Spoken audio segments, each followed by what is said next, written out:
Hello বন্ধুরা, welcome back to my channel. তোমরা সবাই কেমন আছো? আশা করি খুব ভালো আছো। তো আমি পূজা, আমার একটা নতুন ব্লগে তোমাদের সবাইকে স্বাগত। দেখো চলে এসেছি আর কি রান্নাবান্না নিয়ে। তো দেখো শাক ভাজা, আমদি ডাল করেছি, আর নিরামিষ পুঁই শাক দিয়ে একটা তরকারি হয়েছে, পটল ভাজা, ডিম ভাজা, পাঁপড় ভাজা। আর এদিকে হচ্ছে ভোলা মাছ সর্ষে হয়েছে, আর মাংস হয়েছে। ঠিক আছে। এই দেখো কাঁঠাল, এদিকে তোমার দাদাভাই কাঁঠাল নিয়ে এসেছিলো, সেটাই মা ভাঙলো। তো এই দেখো ভোলা মাছ সর্ষে আর হচ্ছে মাংস, সবাই ভাগযোগ করে রান্না হয়েছে আর কি। আমার মা করেছে শাক ভাজা করেছে, পটল ভাজা করেছে, আর হচ্ছে নিরামিষ তরকারিটা করেছে। আর আমার বর দিদি করেছে ভোলা মাছ সর্ষেটা, আর আমি করেছি ডাল আর মাংস। মানে ভাগ ভাগ করে রান্না হয়েছে আর কি। আর কি বলতো, আজকে তো বাবার বাড়িতে সবাই এসছে, সবাই 11টার মধ্যে চলে এসে। তো ওরা বলেছিলো এরকম মাংসটা আমি রান্না করেছি। এই গামলাটা আমার মা আমাকে দিয়েছে, মানে ওরা বিবাহবার্ষিকী উপলক্ষে আমাকে গিফট দিয়েছে আর কি। আমার মা দিয়েছে আর মাসি দিয়েছে। তো দেখতে থাকো কী কী দিয়েছে, তোমার দেখতেই পারবে কে কী দিয়েছে। তো তারপরে দেখো মানে কি বলতো, যেটা বলছিলাম আর কি, সকাল সকাল আর কি মানে ওরা চলে এসছে 11টার মধ্যে। ওরা এসে এখানে খাওয়া দাওয়ার কথা বলেছিল যে খাবে। তো আমি না রান্না করে উঠতে পারিনি, কারণ খুব তাড়াহুড়োর মধ্যে ছিলাম, বাজারে গেছিলাম, লেট হয়ে গেছিলো। তো কী কী বাজার করেছিলাম সেটাও তোমার সাথে শেয়ার করতে পারিনি, জানো তো। তো তার জন্য আর সকালের রান্নাটা তাড়াতাড়ি করতে পারলাম না। তাই আমার শাশুড়িকে একটু ফোন করলাম, বললাম, আমার শাশুড়ি তখন বললো যে ঠিক আছে তাহলে কাঠে রান্না করো। তারপর কাঠে রান্না বসিয়ে দিলাম। গ্যাসে করলে একটু লেট হতো, তো কাঠে বসিয়ে দিয়েছিলাম। তো হ্যালো বন্ধুরা, তো আজকে চলে আসলাম সন্ধেবেলায়। সারাদিন কোনো ভিডিও তোমাদের সাথে শেয়ার করতে পারিনি। তো বাড়িতে আমার দিদি এসে, যা এসে, মা এসে, মাসি এসেছিলো, ঠাকুমা এসে, সব চলে গেছে। দিদি যা আর জাহিম্বু আর কি এখানে আছে। তো সেরকম কোনো ভিডিও দিতে পারছি না, কারণ বাড়িতে লোকজন আসলে জানে তো তোমরা কতটা কষ্ট হয়।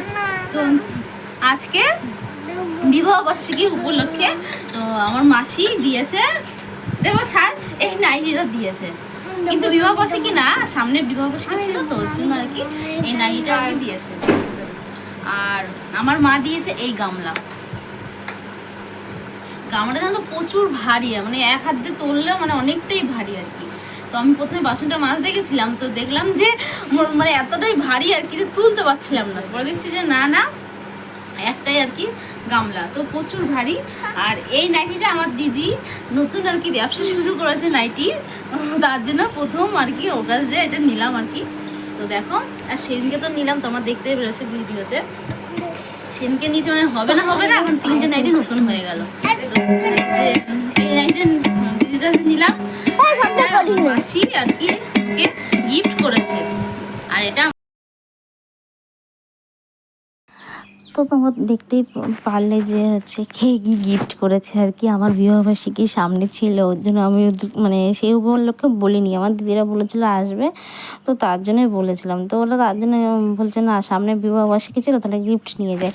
আর গামলাটার জন্য তো প্রচুর ওয়েট ছিল, মানে এত ওয়েট ছিল, মানে আমি অত ওয়েট গামলা এখনও অবধি ধরিনি। তো আমি যখন বাসন মাজতে গেছিলাম, অনেক সময় না দুটো বাসন একসাথে থাকে, তার জন্য মনে হয় ভারী। তো ভালো করে দেখলাম যে না। তারপর দেখো আজকে তো রথ, তো হচ্ছে মানে সরি কালকে চলে গেছে রথ, তো আজকে মেলা আছে। তো দিদিরা বললো যে চল তাহলে একটু ঘুরে আসি। এসছে তো কোথাও নিয়ে বেড়ায়নি, ওই জন্য ঘুরতে যাব। তো এখন বেজে গেছে 9টা বেজে গেছে। তো জাইমু আর আমার তোমার দাদাভাই আর কি ছিল না, তো এখন আসলো, ওই জন্য চা বসিয়ে দিলাম। চা হয়ে গেছে, চা খেয়ে রেডি হয়ে আমরা মেলায় চলে যাব। আর কি বলতো, মেলায় গিয়ে না মানে সেরকম এখন ভালো মেলা আর কি যেন তো আগের মতন হয় না। বিশেষ করে আমাদের এখানে অতটা ভালো মানে রথের মেলা হয় না। তো লোকজন একদমই ছিল না, জানো তো। শুধু আমরা ফুচকা আর আইসক্রিম খেয়েই চলে এসেছে। আমার ছেলে একটা প্লেন কিনেছে, আর আমার দিদির ছেলে একটা লাইট কিনেছে, ঠিক আছে। তো বেশি কিছু, আর হ্যাঁ আমরা ক্লিপ কিনেছি, আমি দিদি ক্লিপ কিনেছি। আর বলতো বাড়িতে কুটুম আসলে না খুবই আনন্দ হয়, জানো তো।